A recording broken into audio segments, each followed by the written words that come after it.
right, this is the second podcast for Better with Therapy. My name is Martin Weinstein. Right here with me, I have Walt Stevenson.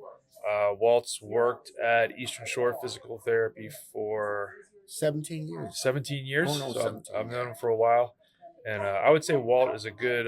He represents kind of basketball in Maryland and Worcester County. He's been working in the basketball industry for years. So Walt, thanks for coming. Not a problem. I got a couple questions for you. Just a couple. Okay, yeah. Yeah, so Walt and I have been working together for 17 years, so we know each other. Walt, where were you born? I was born when? Where? Okay. You can say one, too. Okay. I was born 1958, September the 14th, in South Jersey. South Jersey. So how was it growing up in Jersey? I didn't spend most of all my life there. I spent between different areas, but growing up was average. You know, we wasn't rich, but we wasn't poor. Yeah. You know. Yeah. Brothers and sisters? Yes. Two sisters, 4 brothers. Wow.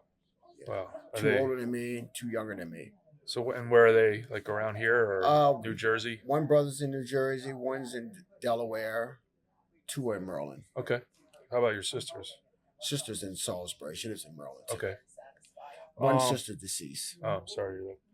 How about what kind of jobs did your parents have? My mother was a nurse and a school teacher. My father was a bus driver. Okay. School, how were your grades? Oh, I was a great student. I had a D average. No, I was good in a lot of subjects. I think my best subject was probably history. History. My worst subject was probably math. Math, yeah. But history was my best subject. And then, what kind of hobbies did you have? Hobbies. Played a lot of sports. Yeah. I played a lot of different sports. I played every sport there. I had soccer, basketball, baseball, football, mostly recreational football, but tennis, ran track, so mostly sports. But you kind of stuck with basketball? I was a lot better baseball player than basketball player. Oh, really? Basketball is something that I got into once I moved from Texas to Maryland. When I moved here, there was no AAU basketball program here, and myself and a group of guys from Salisbury started an AAU program here. Called, you started it here? Started here called Tri-County All-Stars. Okay. It was myself and about 4 other guys. Yeah. You ever talked to those other guys? We basically, most of us still doing it. Oh, reffing? They don't ref. They basically run tournaments with me. Oh, okay. We do tournaments in Ocean City. We do tournaments in Salisbury. And most of the guys do administrative basketball stuff, So they're all still like in the basketball industry working it. Basically. See each other every once in a while. So then high school, what high school do you go to? Washington. In New Jersey? Yeah. And then after high school, what do you do? Joined the United States Army. Okay. I joined the Army. I went to South Carolina, Georgia, Panama, Texas, and a few other stations while I was in the Army. I wasn't stationed there, but I actually was assigned to those locations. Any of all those places, any favorite spots? My favorite spot was military base. Probably Fort Jackson, South Carolina, or Fort Davis, Panama. I didn't like Texas that much. Too hot? Panama was hotter than Texas. Oh, yeah. But not a cowboy. I didn't like Texas. So then after that, military, what would you do? After military, got married, worked at FedEx. Where were you then? Were you here? I was here at Salisbury. Okay. Salisbury in Delaware. Worked out of Delaware. And then I moved to Berlin about 20 years later. And that's where I'm at now. Okay. And then what was so your reasonings for coming to Ocean City or Salisbury, Berlin area were family or Family, family here? family. Yeah, got married, and my wife is from Salisbury. Okay. So, And then what kind of one of the things that Kathleen mentioned, and I didn't even know about this. Why did you take a train across country? a train cross country. Is that true? I did take a train cross country because I'm afraid of flying. Okay. So you're not gonna ever go up with me. No, I'm not gonna fly on the plane with you. I doubt it. Maybe I would. I'll probably have to be dead. But no, I'm not gonna fly. No, I don't fly. Okay. I really have a great fear of flying, of heights. So when's the last time you've flown in the past? I flew in the military. When I fly, I used to fly to Vegas every year for basketball, and I'll be the first one in the airport in the morning. And when the lounge open up, this is 100% true. I get me 4 or 5 chicken wings and 2 double shots of Jack Daniels. 2 double shots. 2 double shots of Jack Daniels before I go on the plane. But I haven't been on a plane in almost 15 years. Did you get sick on the plane? I went to sleep. Oh, you just fell asleep. I took sleeping pills and go to sleep. So 2 double shots of Jack, sleeping pills, yes, and a and couple some chicken chicken. wings. That's true. That's what I would do. I don't like flying. Yeah. I hate flying. How about what kind of music do you listen to? I listen to all kinds of music. I listen to a lot of R&B, rock. My favorite groups are Earth, Wind and Fire and the Eagles. Yeah, they're my 2 favorite groups of all times. So then, obviously, we've known you for 17 years, and maybe this happened beforehand. But what's one of the first so you played a lot of sports. What's one of the first bad injuries you've had? The first bad injury was knee. My right knee got busted open. I busted up on a metal pipe that was in the ground, and I chipped the patella, and caused a lot of damage to my right knee. My left knee was the one that was damaged. I've had 2 surgeries on my right knee. I've had 2 surgeries on my neck, my spine. So I've been through the gamut of just a lot of stuff. Yeah. So both your knees. Both my knees are bad. Both your knees, and then the one you get you get shots in every once in a while that's the right knee. Is the right knee. That's the one with no meniscus. And then, what kind of treatment have you had for your knees? I've had, besides the surgeries, I've had physical therapy. And this is before I knew you, right? I had physical therapy prior to that, yes, and after and during this time, basically regular therapy, along with E-stem and so forth, stuff like that, ice, massages, the regular treatment. So then, has there anything been that you've been like, oh, that helps the most? Yeah, I guess therapy is probably, you need therapy. Yeah. Because a lot of times you say you're going to do stuff at home yourself and you're not going to do it. Right. You need that motivating factor. Even in working in therapy, I go home and I don't do it. Yeah. And you work here. Yeah, and you're telling people to go home and do their exercises. Like most patients. But you need therapist help more than anything else. Yeah. Physical therapy. And then, so with your injuries also, has there been because I always tell people, even when I had my neck injury, it affected me physically, but it probably affected me more mentally more than anything, just as far as I didn't know what I'd be able to do. What does it affect? Has it affected you more than just physically, sometimes in the past? Not being able to get out and do what you used to do. Yeah. It has some mental things that it may, it affects your mental health somewhat. Yeah, absolutely. But not to a large extent. Not myself, because I'm a pretty outgoing person. Yeah. And I know quite a few people, so I get to do things. Yeah. What do you find uplifting? Makes you feel good in life? Grandchildren. Yeah. My grandkids. That's cool. Yeah. So I don't have any, but everyone Yeah. says it's way better than what you think it's going to be. Well, the saying goes that if you had grandchildren before you had children, you wouldn't have children. you know, you know, it was probably true. you know, Because it's that good. yeah. Well, I got good kids too, but Yeah, yeah, my grandkids are. yeah, Yeah. yeah.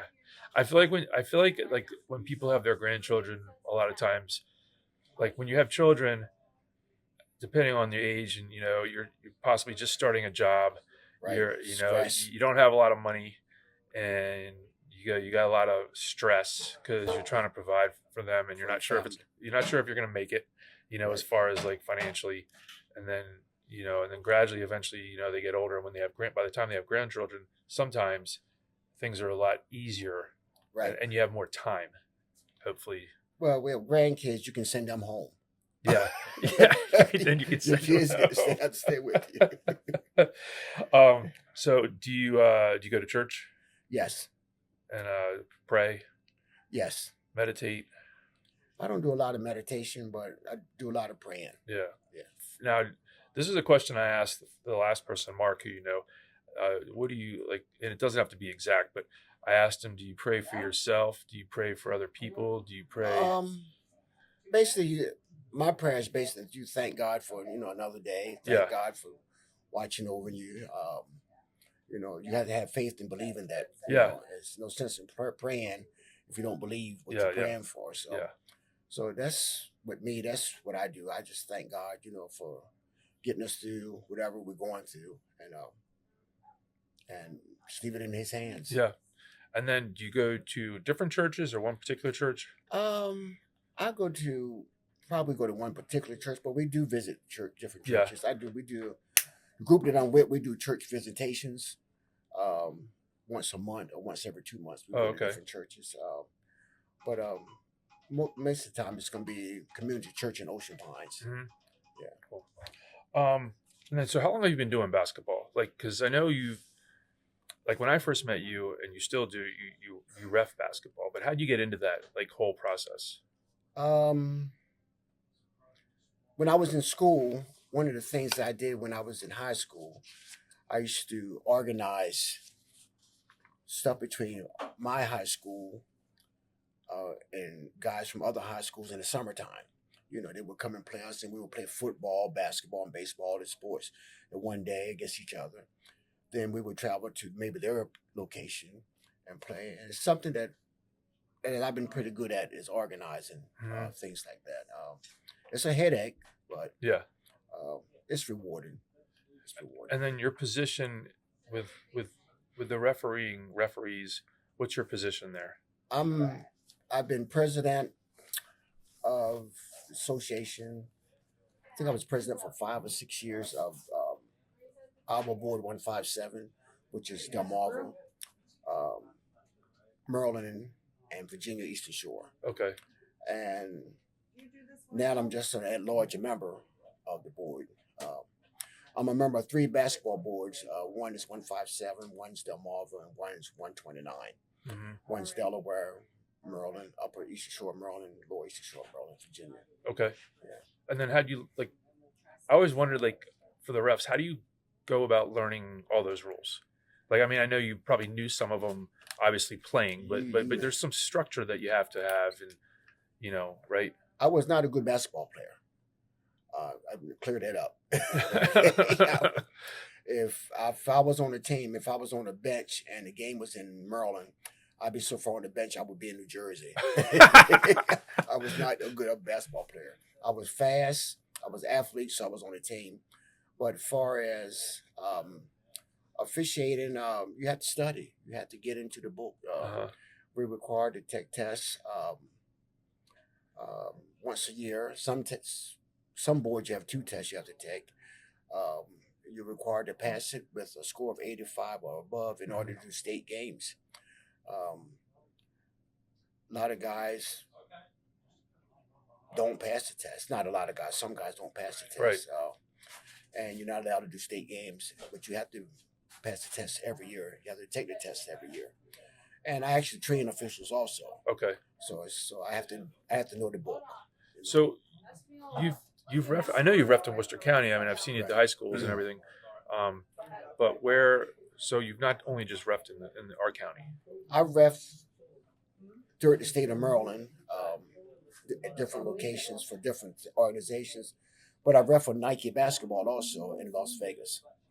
I've traveled to Vegas, ref their national tournament. Oh wow, Vegas. cool. Yeah, which was a great experience. So have you seen or met any famous basketball players? Actually, I was on an airplane with Dean Smith, John Thompson, who's coached Georgetown. Oh, Georgetown, yeah. And we met Coach K, who coached Duke, and Coach Oldham. I think was at Wake Forest at the time. I think he's deceased now. Oh, okay. We met them at a hotel in Vegas, and I've seen Kobe Bryant. I've actually coached a team that played against Kobe Bryant in Coatesville, Pennsylvania. You know, and I took my little grandson up to Kobe's high school, Lower Merion, about 4 years ago when he was playing basketball. Wow. So I've met a few Richard Hamiltons. Yeah. One for Detroit Pistons has come down here. A lot of guys has been here. Mm-hmm. Stephon Marbury, All-Star, NBA All-Star. Met him. Met the Lopez brothers. Both of them, I think, are national NBA champions. I think both of them are. I know one and Robin is anyway.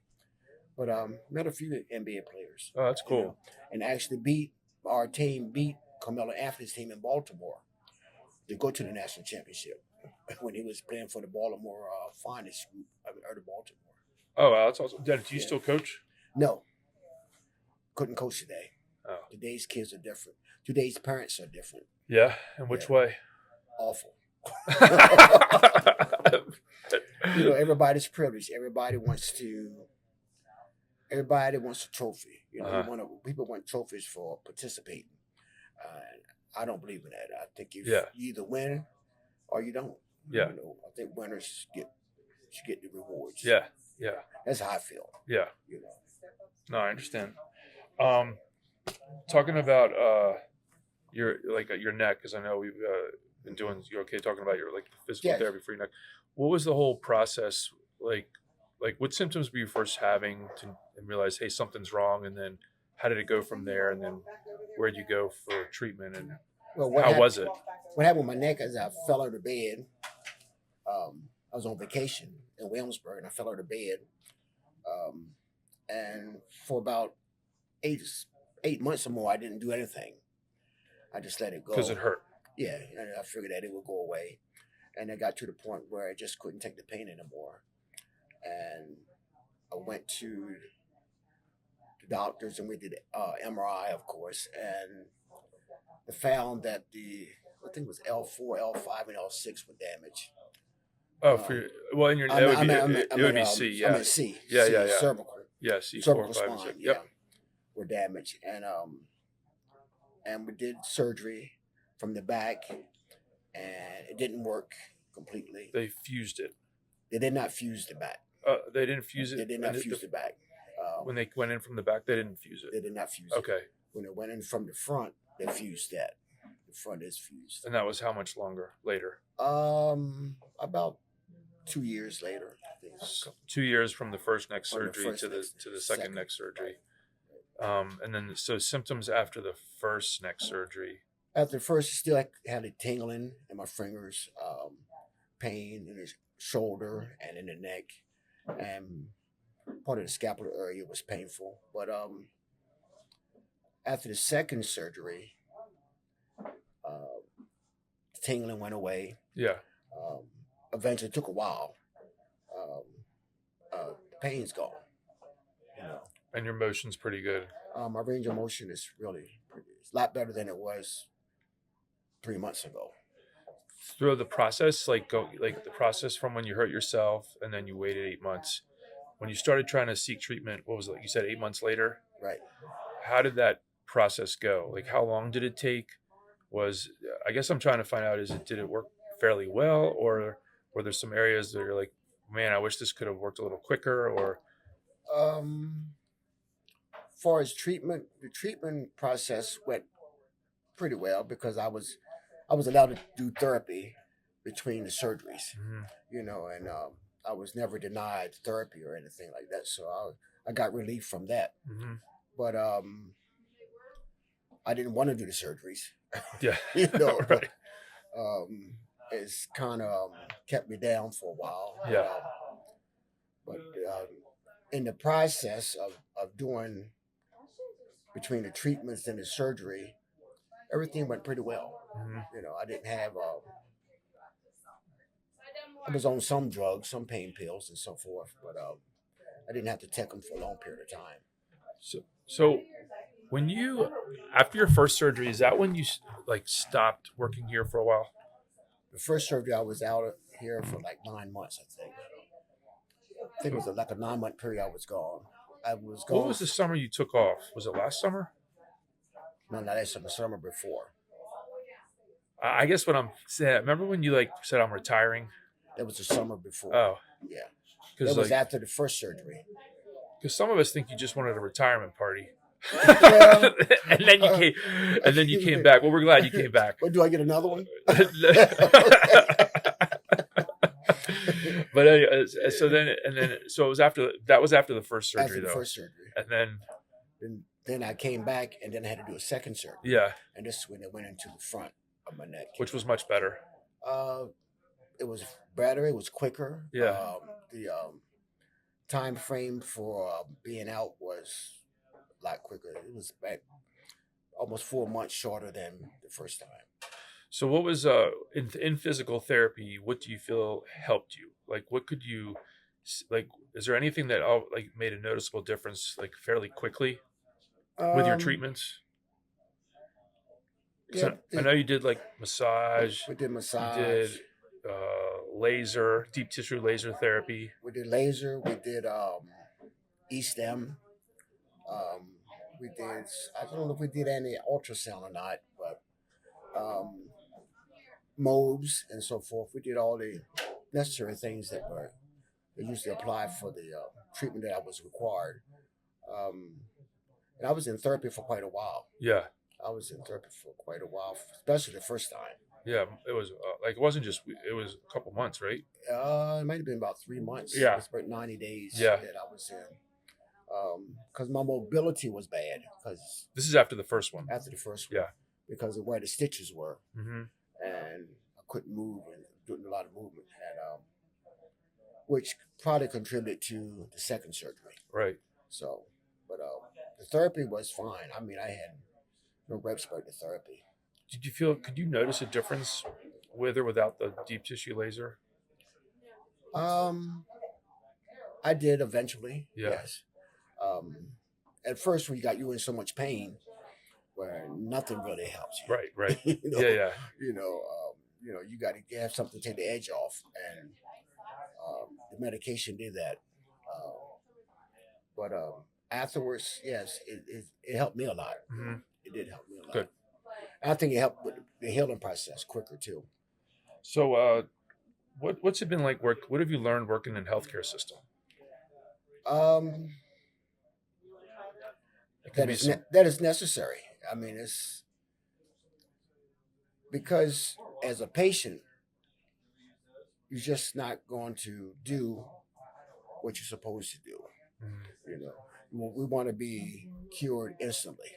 Yeah. We want Yeah. the process to say, I'm good. Yeah. I'm good. And okay, walk into physical therapy or to the doctor's office, want a shot or something, then I'm good. Yeah. But it doesn't work that way. It doesn't work that No. way. The body has to heal properly. And Because even when you go into like the office, like a doctor's office, and you get the shot, it's just a symptom relief. It doesn't it's all like temporary. it doesn't really relieve the problem. And Right. then so you would so lately and like you just finished with your neck, so you would literally like work on a good portion of the day, and then at the end you do your physical therapy here, Right.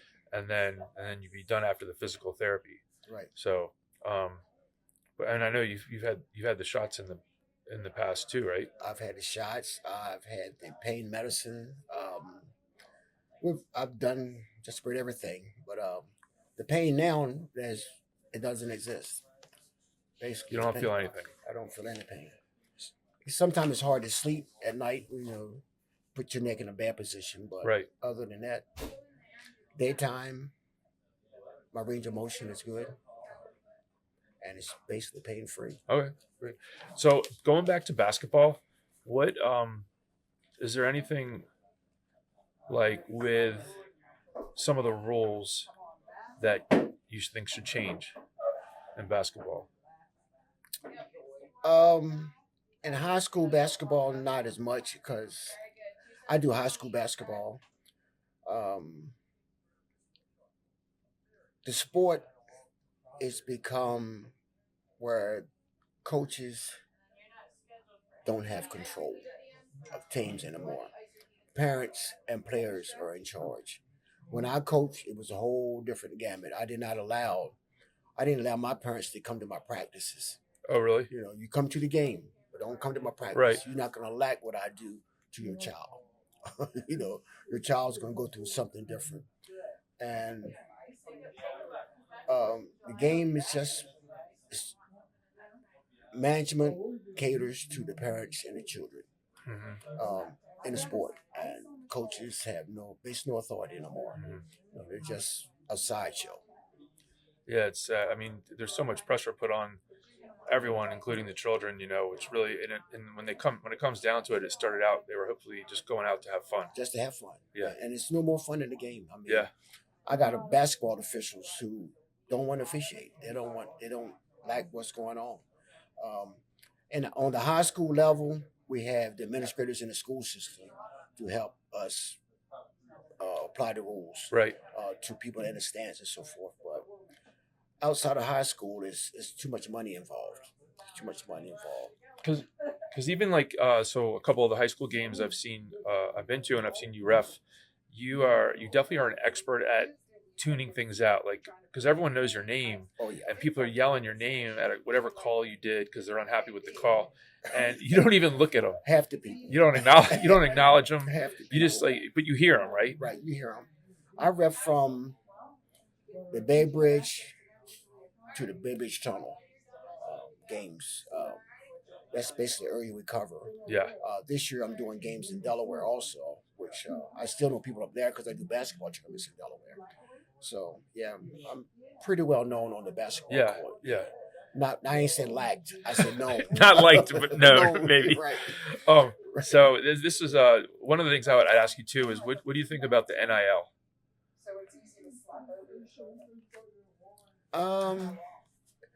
From my point of view, if I was coaching, I would hate it. From the point of view of a parent or a grandparent whose child could make money, I like it. I don't like the idea of a bunch of bureaucrats in the NCAA controlling all these billions of dollars using these kids. And right. It's not a free education because the kid ain't playing sports. If he's not doing what you tell him to do, it's not free. Right. They say it's free education. It's not a free education because there were so many rules in the NCAA had for kids at different sports and different levels. Some rules apply to basketball kids that didn't apply to golfers. Some rules apply to football kids that didn't apply to swimmers. Right. The rules were not the same. It wasn't fair. Mm-hmm. And basketball, football, and college, especially football, are the money makers. I didn't realize how important football was when COVID hit. And some of the schools went under because there was no football program. Yeah, I couldn't believe it. And football pays for probably most schools' lacrosse programs, pays for your soccer, pays probably your baseball, your tennis, your golf program. If you don't have other major sponsors, but football pays for a lot of stuff at your school, especially the major schools. So I've asked you this before, and I think I know your answer, but I'll just ask it since we're doing this. Who's better, Jordan or LeBron? Who's LeBron? LeBron. I don't know LeBron. I know Michael Jordan. Okay. I don't know this LeBron kid people be talking about. Oh, okay. You got me for a second. I was like, what's going on, man? Walt's having some problems. Yeah. This LeBron kid people talk about is, Jordan's never lost a championship. Won 6 of them. Yeah. when no one's going to do that again. No one's going to do that again. No, because there's no loyalty. You know, Jordan took players that were just average players and made them champions. Nobody else can do that. You know, nobody. Everybody's got to join up with 3 or 4 other guys to win championships nowadays, and it's just different. Yeah. No, Yeah. I knew you were going to say. But I thought you were going to say I that. heard this LeBron kid somewhere along the lines. Yeah, right. For a second, I was like, "What?" I was like, "Okay, cut." Interview over. Yeah. What advice would you give your younger self? I should have listened more to my elders. Listen to their advice. You know, when you're younger, you think you know it all. You know, I got kids like that. Yeah. And grandkids. Yeah, like that's that. funny. That's the same thing Mark said Yeah. on the last one. Yeah, and just been more patient and more concerned with myself more so than other people. I've dedicated most of my life helping other people, and things that I kind of missed out on. Some things my family missed out on, but it is what it is. Yeah. Yeah. Oh, you're saying you would have focused more on some things that Self and family. some of your things that you actually wanted to do yourself. Right. Yeah. Right. What I should have done. Yeah. Yeah. Yeah. No, I get it. Yeah. I get it. So what about for your tournaments? Where, because I know you're doing tournaments and we didn't really talk about that. What's the name of the tournament company? Beachbound Basketball, and we do 2 tournaments a year in Salisbury, and we do I think the other 6 in Ocean City. And then how many teams will you get roughly in the tournaments, give or take? Anywhere between 55 to 80 teams. Oh wow, which is quite a bit. yeah. That's we used to do it on Friday nights, but now we are just on Saturdays and Sundays. Ocean City is quite expensive to do basketball. I think it's probably one of the most expensive places in America to do basketball tournaments. You mean just because of the Cost. renting hotels and everything? Families coming down and so forth, and Yeah. and people continue to do it. You know, I mean, it doesn't stop people from coming because they continue to do it. I mean, they come and pay the cost, but Yeah. it's quite expensive. Oh yeah, yeah. I Yeah. mean, Salisbury's a little bit easier. Salisbury's easier. Virginia Beach is easier. Atlantic City is easier. You know, just Ocean City is just very costly. Right. But when people come to Ocean City, you come across Route 9 and you see the skyline and you get Ocean City. It's one of the cleanest places in the world. It's a clean city, town, and people love that. You know, it's well kept. Yeah. Oh yeah. And then what time of year do you do the Ocean City tournament? We start in June for Ocean City, June through August. Okay. June to August. So it's like the peak time also. Peak time. Yes. So I mean, it's definitely a good lure, I guess, and also good for the city. Right. The city makes money. The hotels make money. But the people that come, they want to be in Ocean City. You know, in the summertime, I can't get teams to come to Salisbury. They're not going to come. They're going to come to Ocean City. Yeah. You know, and it's just that simple. Ocean City, basically covers his own self. You know, if you say it's in Ocean City, that's where people want to be. Yeah. So how would someone if someone has a child or they themselves want to be part of this basketball tournament, what do they need? They need to have a team, obviously. Need to have a team. And there's websites that you can go to. What's that? It's ACA Hoops. ACAHoops.com? .com. Okay. And you can find all the tournaments in the nation on that one website. We have our own website, which is TeamTriCounty.com. And that's just for our particular tournaments ourselves. For your tournaments. Right. But we also can be found on ACA Hoops still. Okay. And when most people that look up tournaments, that's what they look at. I mean, it has tournaments in every state. I think he also in Puerto Rico and Alaska, Hawaii, Guam. I think it has everywhere. That's a tournament going on. And you can find everybody's tournament on that, boys and girls. Oh, cool. Yeah. That's really cool. And they're mostly catered between 2nd grade to 12th grade. And you've seen you see some of the same teams year after year? We have at our tournaments the same teams come the same time every year. Like I had Kings basketball in New York. They usually come in August, but this year they're coming in July because they're scheduled. you see any of like the kids maybe like you recognize and you think, hey, I think that kid's going to be good, and then you see him a couple years later and you see him progress, or We're can you seeing sometimes recognize some of the same kids? we're seeing a lot of kids that come to local kids. We've had kids like Craig Wander. Hmm. He played for me at the Salvation Army. Then I coached him in AAU. He played at Texas with Kevin Durant. Oh, cool. Um, Led a nation in scoring and community college, junior college. Um, Eddie Miller from Pocomo. He played at Fresno State. You know, and last year played at St. Joe's. B.A. Walker from Virginia played in our AAU program. Played at VCU, the team, and knocked Duke in the Final Four. Wow. He's a point guard. Wow. So That's cool. yeah, so we got some. That's good impressive. Players. Yeah, we have some good players. Well, I appreciate you coming. All right. We actually have to get back to work. Not today. Yeah. I thought I was done. Come on, man. Thanks, Walt. All right.